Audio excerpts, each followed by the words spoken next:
parámetros que necesitamos saber para realizar diseños, no solamente de 1 metro por 1 metro, sino diseños grandes, ¿sí?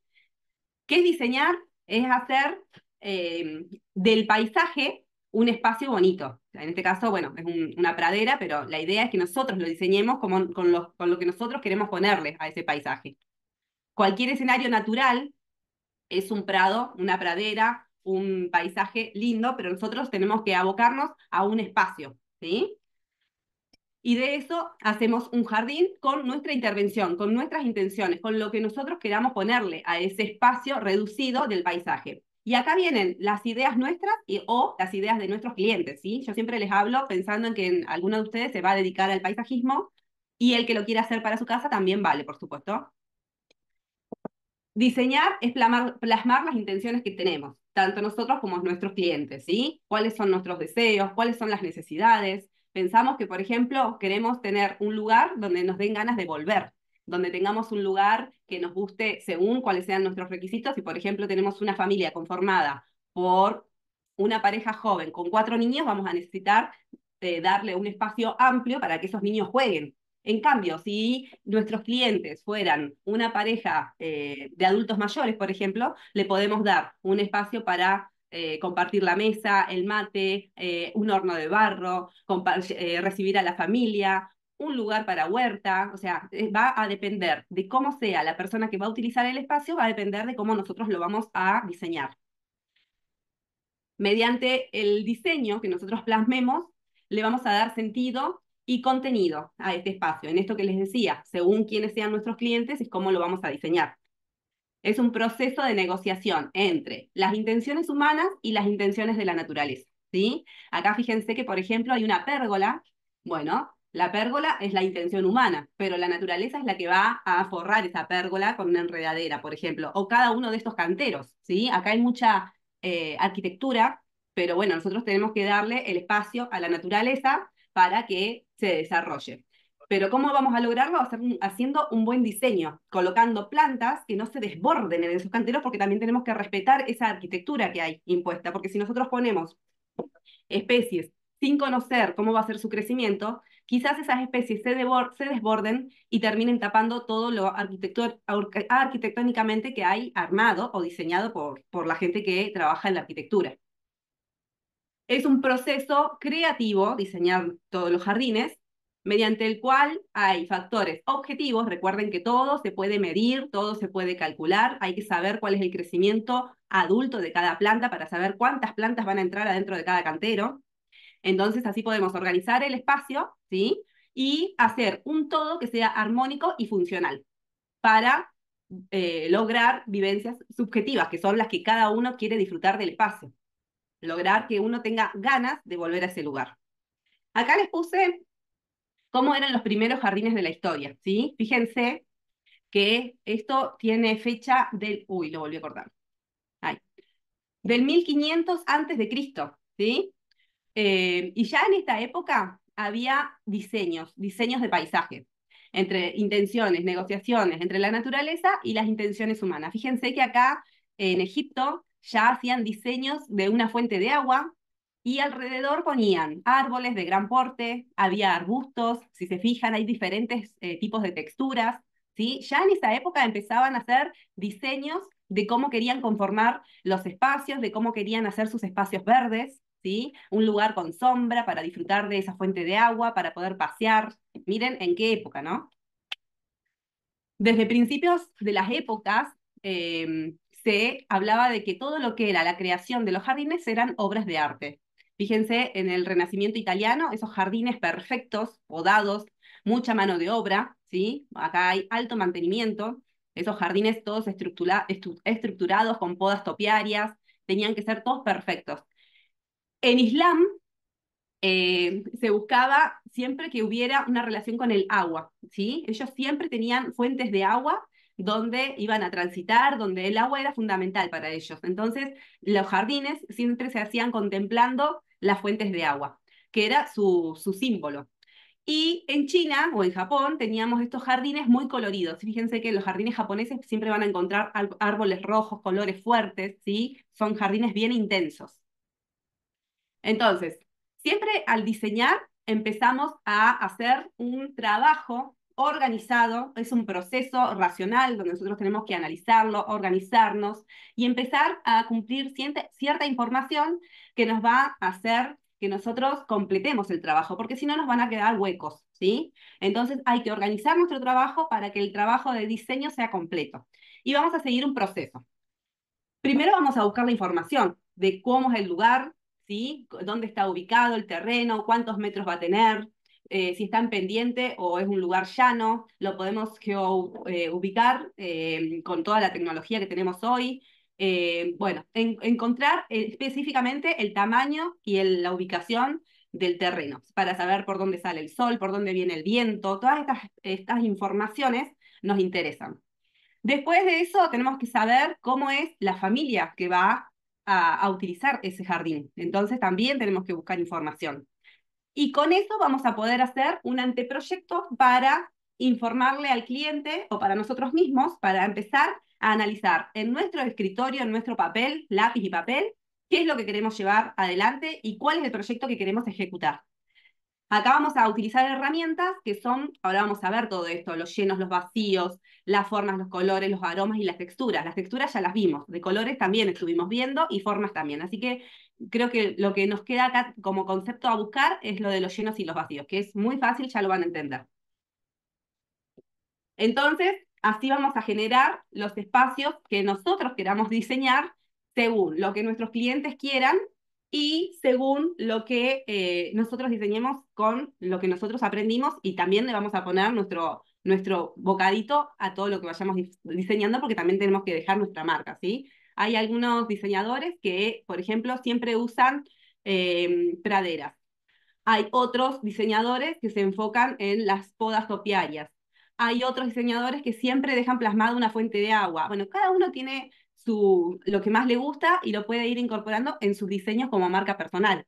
O quizás no se puede, pero bueno, al principio también es importante empezar a crearlos porque también tenemos que ser racionales con lo que nuestro cliente quiere. Entonces quizás al principio no empecemos con esto de dejar nuestra huella, pero vamos a empezar a generar espacios. Y acá empezamos con el proceso de diseño. El proceso tiene tres fases. Primero la indagación, después el diseño y por último la ejecución. O sea que empezamos con lápiz y papel. Así se empieza. Incluso a mí me gusta empezar con el teléfono. ¿Por qué? Porque la indagación la hacemos a la gente que es como una entrevista que le hacemos a nuestro cliente, de qué es lo que ellos quieren, ¿sí?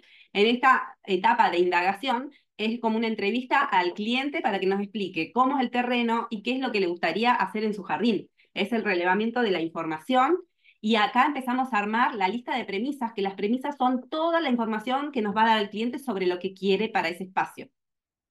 El relevamiento de la información es la entrada al proyecto, ¿sí? Están, por ejemplo, acá vamos a saber, el cliente nos va a informar cuántos metros cuadrados tiene el lugar, nos va a informar cuántas personas viven en el lugar y cómo son esas personas.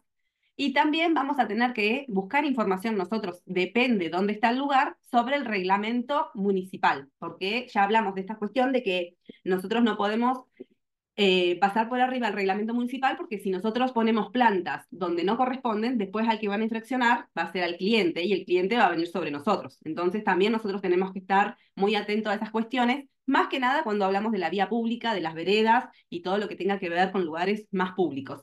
Si bien dentro del jardín del cliente, en la parte interna privada del patio, quizás él puede poner lo que quiera, pero, por ejemplo, si es un espacio chiquito, no podría poner un árbol de primera magnitud por dos cuestiones. Quizás porque le va a dar sombra al vecino, entonces le va a molestar. Y segundo, porque puede llegar a romper todas las cañerías y cloacas del vecino. Entonces, a futuro va a tener problemas. Esas son cuestiones que nosotros vamos a tener que tener en cuenta para poder asesorar al cliente y que no tenga problemas futuros. Entonces, cuando hablamos de relevamiento físico, ¿sí? Es saber cómo es el lugar, ¿sí? Cómo es el predio, cómo es el entorno donde vamos a trabajar. Por ejemplo, dónde está ubicado, cómo es la forma, si es un cuadrado, un círculo, un triángulo, el espacio físico, qué tipo de relieve tiene, si está ubicado en una llanura o está en una montaña y tiene declive, porque eso es importante para la cuestión de si tengo que rellenar o no. si voy a hacer canteros en escala, en pendientes, perdón. Bueno, toda esa información sobre el terreno en sí es muy importante que la tengamos. Entonces, capaz que el cliente nos puede dar un plano de arquitectura donde contemple exactamente cuáles son las medidas y la forma del terreno. Después, esto mismo nos va a servir para saber de dónde viene el sol, de dónde corre el viento, todas esas cuestiones que ya sabemos que son muy importantes para el crecimiento de las plantas. Si tiene agua, si tenemos disponibilidad de agua cerca, cómo es el suelo, de qué está conformado, cómo es el sustrato del suelo, si voy a tener que modificarlo o no al sustrato, hay que intervenirlo, capaz que es un terreno lleno de caliza, entonces voy a tener que agregarle materia orgánica. Todo esto son componentes que al cliente, por supuesto, les van a salir plata, entonces voy a tener que saber cómo es. Después, acá, bueno, es todo lo mismo que veníamos hablando, el tamaño, la forma, el relieve, la orientación, que dijimos con respecto al sol, cuáles son las visuales, de dónde voy a tener el atractivo, a buscar los atractivos ornamentales, porque capaz que nosotros queremos ver desde la ventana, queremos ver los canteros de atrás, o desde la ventana queremos ver los canteros de adelante de la casa, o quizás queremos hermosear la parte delantera de la casa para que cuando la gente llegue vea los canteros con flores. Bueno, todas estas cuestiones de por dónde el cliente quiere tener visuales de nuestros diseños. El clima, ustedes ya saben que tienen que buscar información sobre cómo es el clima del lugar donde van a trabajar, ¿sí? Que es importantísimo, más que nada para el crecimiento de las plantas. Cómo está constituido el suelo, el pH, la permeabilidad, si tengo que modificar el sustrato o no. Y también si hay vegetación existente. ¿Qué voy a hacer? ¿Qué es lo que quiere hacer el cliente con esa vegetación existente? Porque capaz que me encuentro con que en el terreno donde yo voy a trabajar hay una araucaria. Bueno, imagínense, primero, ¿qué quiere hacer el cliente con esa araucaria? ¿La va a dejar? ¿La va a sacar? ¿Va a poder sacarla según la reglamentación existente o no? ¿Qué es lo que nosotros le vamos a recomendar a ese cliente que haga? Entonces, son todas cuestiones que tenemos que buscar información. Y también información sobre qué es lo que hay alrededor del lugar donde nosotros vamos a trabajar. Si piensan construir, si ya hay una casa construida, si hay vecinos cercas, si hay futuros planes de edificación, capaz de un edificio cerca que nos vaya a dar sombra, o capaz de un paredón simplemente que separe los dos terrenos con el terreno del vecino. Entonces, para saber qué planta voy a colocar que no intervenga con esa edificación. Todas estas informaciones son importantes. Y acá les dejo que es similar a lo que ustedes hicieron con el cantero de uno por uno, pero ya nos ampliamos, ¿sí? Esto es papel y lápiz a mano alzada y empiezan a dibujar. Fíjense que acá tenemos un planito muy sencillo donde está dibujada la supuesta casa, ¿sí? Que es esa cuadrada que hay.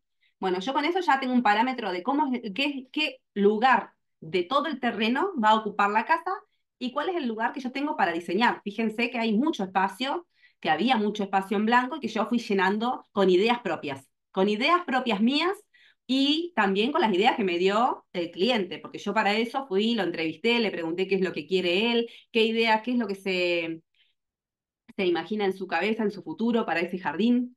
A mí me gusta mucho llegar a la casa de los clientes y yo agarro mi celular y lo prendo a la cámara y filmo toda la charla. Por supuesto que le pido permiso, ¿no? Pero esa es mi forma de trabajar. Yo llego, prendo la cámara y charlo. Capaz que charlamos media hora, una hora.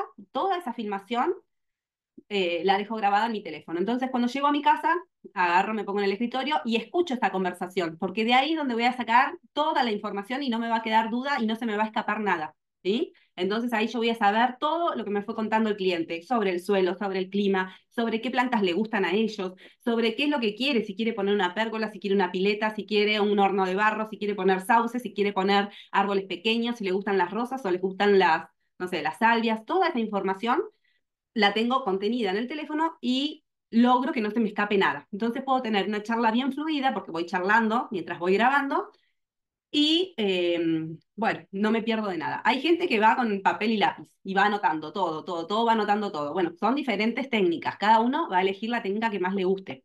Pero la idea es que nosotros tengamos muy en cuenta qué es lo que quiere el cliente, que no se nos pierdan los detalles.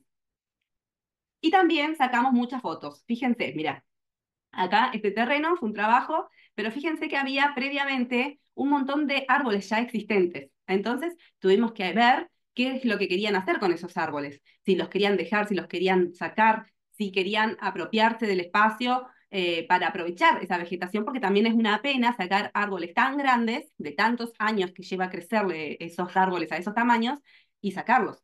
Entonces, por supuesto, yo siempre voy con la idea de que los árboles que están hay que dejarlos, porque cuesta mucho que crezca un árbol mucho tiempo.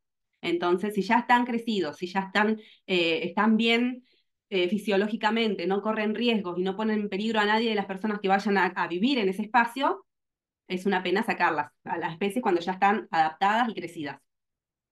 Por supuesto que eso va según lo que el cliente quiera, ¿no? Y el relevamiento urbano, que es lo que hablábamos hoy. ¿Quiénes son las personas que van a usar ese espacio? Por ejemplo, siempre pongo los mismos ejemplos, pero imagínense que si tengo una familia con 4 niños chiquitos, los chicos van a querer jugar, correr, jugar al fútbol, andar en bicicleta. Entonces necesitan un espacio amplio para poder jugar. ¿Y nosotros qué vamos a tener que hacer? Vamos a tener que darles ese espacio amplio, quizás con césped, pero darles un espacio vacío para donde ellos puedan jugar y armar nuestros canteros más alejados para poder también preservar las plantas, porque si no, con la pelota, imagínense que no va a durar nada. Pero son cuestiones que tenemos que tener en cuenta según las personas que vivan en el lugar. A mí me tocó una vez una pareja muy grande, por eso también me gusta ese ejemplo, de ellos querían hacer huerta y eran dos señores muy, muy grandes, una pareja grande, que les gustaba estar en su casa y se dedicaban toda la tarde a estar en el jardín. Por supuesto, tenían un jardín hermosísimo.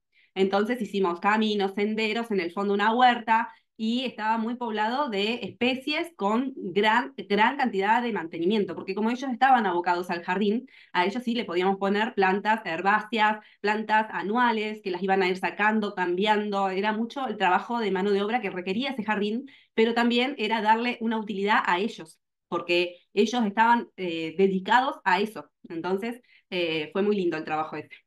Pero el relevamiento humano era fundamental hacerlo.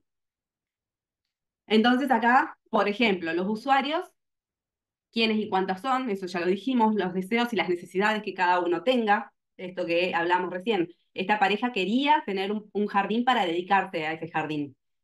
La pareja de los chicos chiquitos necesitaba un lugar que se mantuviera solo, o sea, que las plantas sean en lo posible todos arbustos y herbáceas perennes que necesitaran poco mantenimiento porque ellos no se iban, imagínense, con 4 niños chiquitos, no se van a poder abocar al cuidado del jardín. Entonces, depende del cliente, son las plantas también que nosotros vamos a incorporar a nuestros diseños. Y también tiene mucho que ver esto del recurso económico. ¿Cuánta plata quiere dedicarle el cliente a ese jardín? Acá también viene el tema de saber qué plantas incorporar, porque si nosotros ponemos plantas que necesiten mucho mantenimiento, hay dos opciones. O se dedican al jardín, que en este caso de esta pareja con los 4 niños no podían, o pagan al jardinero. Entonces acá también está el tema de si yo coloco arbustos eh, de primera, de segunda magnitud, de tercera magnitud, pero que necesiten poco mantenimiento. Los arbustos, si yo los dejo crecer de forma natural, no necesitan gran cantidad de mantenimiento. Con que los abone una vez por año es suficiente. Con que les dé una podada una vez por año es suficiente. Por supuesto, no voy a requerir un corte topiario, ¿no? Pero si yo los dejo crecer de forma natural, los abono una vez por año, no necesito más. Las plantas herbáceas perennes también les pasa lo mismo. Se manejan solas, aunque las pode una vez por año, sacándoles las hojas muertas y les haga una fertilización una vez por año, suficiente. Entonces hay que ver qué es lo que el cliente quiere invertir, porque si el cliente quiere pagar un jardinero para que esté disponible todos los meses en su casa, sí podemos poner plantas herbáceas, anuales. Total, el jardinero se va a encargar de sacar, de poner, de podar, de ver qué es lo que ya pasó de época, bueno, pero todo es plata. Y acá es donde vienen nuestras observaciones como profesionales, que vamos a poder expresárselo a nuestros clientes y darle nuestra opinión de cuáles son los diseños que mejor lo van a beneficiar según lo que él quiera. Y esto que hablamos hoy de la legislación municipal, provincial o nacional, para no tener problemas en el futuro. Esto es información que ustedes van a tener que buscar según el lugar donde estén ubicados, donde estén viviendo, donde vayan a diseñar, para no tener problemas en el futuro. Pero esto es muy fácil, buscan el reglamento municipal y de cada lugar y ahí está. La legislación ya está hecha, así que no hay mucho. Quizás esto que les decía del arbolado urbano es importante saberlo.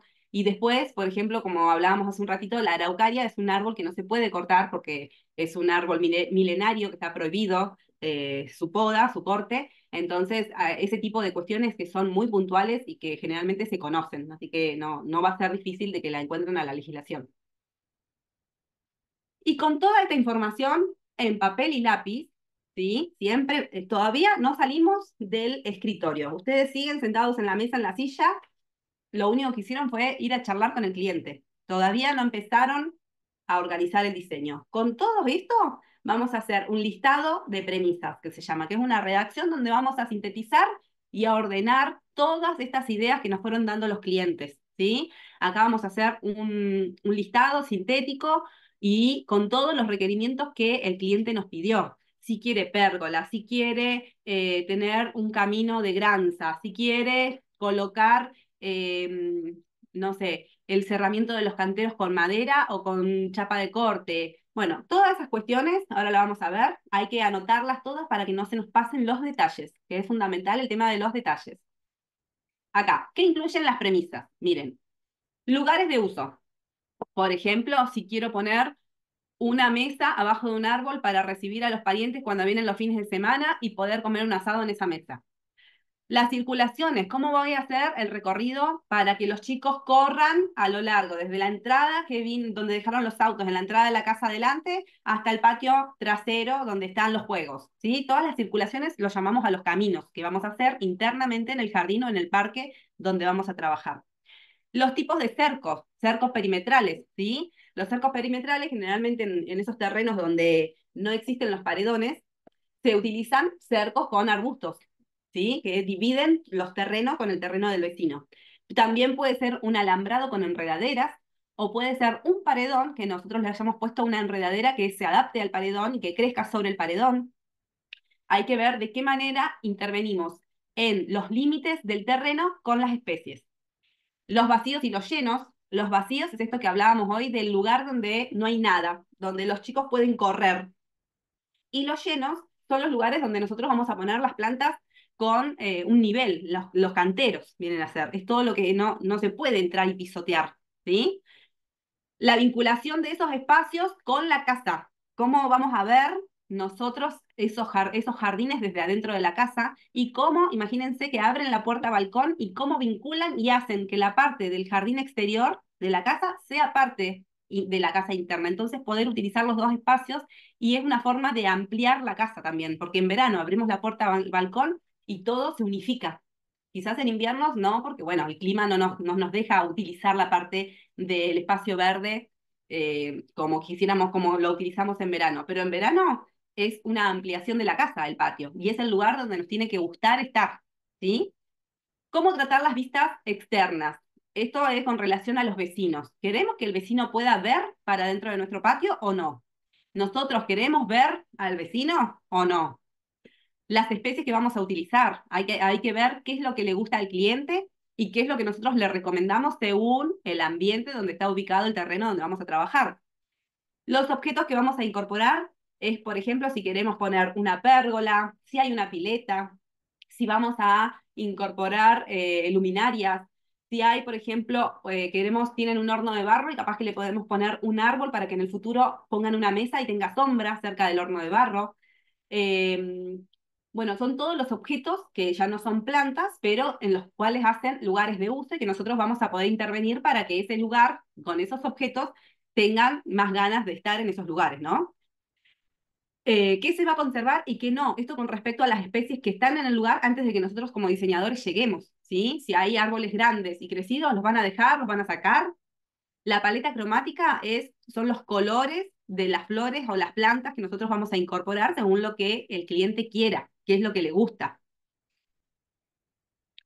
Acá les dejo un ejemplo de las premisas. Esto es un ejemplo de cómo yo lo redactaría. Por ejemplo, al cliente le gusta el estilo rústico. Bueno, con curvas suaves. Entonces ya sabemos que no va a ser un jardín estructurado. ¿Se acuerdan cómo vimos la clase pasada? Que hablamos de los jardines rectos. eh, Va a ser un estilo de jardín bien dinámico, con curvas suaves, bien distendido, las plantas van a crecer naturalmente, va a tener cercos altos porque quieren intimidad, no quieren que el vecino los vea. Valorizar, miren, acá ya les puse un ejemplo, valorizar el arrayán existente, o sea, hay un arrayán existente en el terreno y lo quieren realzar, revalorizar. Entonces tenemos que ver de qué manera vamos a lograr que ese arrayán se destaque.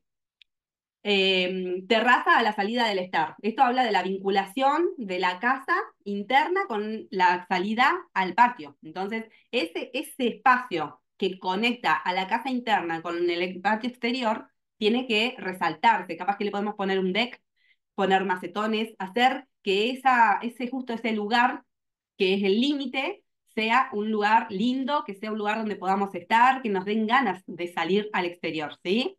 Canteros perimetrales y centro del vacío. Esto es clásico, generalmente se hace así, que en los límites de los terrenos se hacen los canteros y el espacio central queda libre para que corran los chicos, por ejemplo. Todas estas esto es un ejemplo de premisas, son ideas que los clientes nos van tirando y que nosotros tenemos que ir anotando, ¿sí? La paleta de color le gusta el violeta, el lila, el rosa y el blanco. Listo, ya sabemos que no podemos utilizar rosas rojas, que no podemos usar el amarillo, que los colores que le gusta al cliente son esos. Y que ahí tenemos que basarnos nosotros en las plantas que vamos a elegir con los colores que tengan con las especies que tengan estos colores. Algo rojo en macetas en la terraza, fíjense, eso es lo que quiere el cliente. Entonces, acá buscamos una especie que tenga color rojo, pero solamente para las macetas. En el sector de parrillas, una pérgola y plantas trepadoras. Nosotros tenemos que poner las trepadoras. Obviamente que no vamos a hacer la pérgola, pero sí podemos nosotros diseñar la pérgola, porque eso es muy fácil. Entonces nosotros podemos con papel y lápiz diseñarla. Sabemos que la pérgola va a tener, según el diámetro del terreno, va a tener 3 por 5. Entonces, le preguntamos al cliente, ¿de qué la quiere? ¿De madera o de hierro? De hierro. Bueno, llamamos al herrero y le decimos, hacenos una pérgola de 3 por 5. Después llamamos al albañil para que haga el agujero para poner las patas de la pérgola en el lugar donde va a estar especificado por nosotros, porque nosotros vamos a darle la ubicación a esa pérgola. Y nosotros también vamos a plantar las plantas para que crezcan y tapen esa pérgola, ¿sí? Entonces, esas son las cuestiones de diseño. Nosotros vamos a recomendarle al cliente dónde puede poner los diferentes sectores y las diferentes ubicaciones de estas cuestiones, como por ejemplo las pérgolas, estos elementos, con respecto, por ejemplo, al sol, al viento, todas esas ideas que quizás el cliente no tiene idea. Quiere una pérgola, pero no sabe dónde la va a ubicar. Bueno, nosotros lo vamos a intervenir y a darle nuestro parecer con respecto al sol, al viento, según la ubicación del terreno. Dice el cliente que quiere cocheras techadas. Bueno, ahí ya, o sea, no necesitamos mucho, pero quizás podamos hacerle también una pérgola con plantas, pero bueno, va a gusto del cliente. Un rincón de sombra para un banco. Vemos que ponemos, si ponemos una enredadera o si ponemos un árbol. Sendero, circulación libre, granza en los accesos. Bueno, toda esta información la tenemos que ir volcando, papel y lápiz y anotando todo, que no se nos escapen los detalles, recuerden ese detalle. Las fases de diseño, también tenemos 3 fases: la toma de partida, el anteproyecto y el proyecto ejecutivo, ¿sí? Ahora vamos a ver cómo es cada una de ellas. Cuando hablamos de toma de partida, es la idea general, ¿sí? De dónde partimos nosotros con el diseño. Todo esto que anotamos en las premisas es la idea general y todo esto lo vamos a volcar a un diseño, ¿sí? A un papel, a un lápiz donde tenemos el croquis de cómo es el terreno, dónde está ubicada la casa y empezamos a diseñar. Todo bien, bien especificado, con un buen funcionamiento de toda la estructura, dónde está ubicada, qué nos puede ocupar en cuanto a espacio, cada una de las cosas que vamos a colocar, y empezamos a hacer el diseño con la idea general.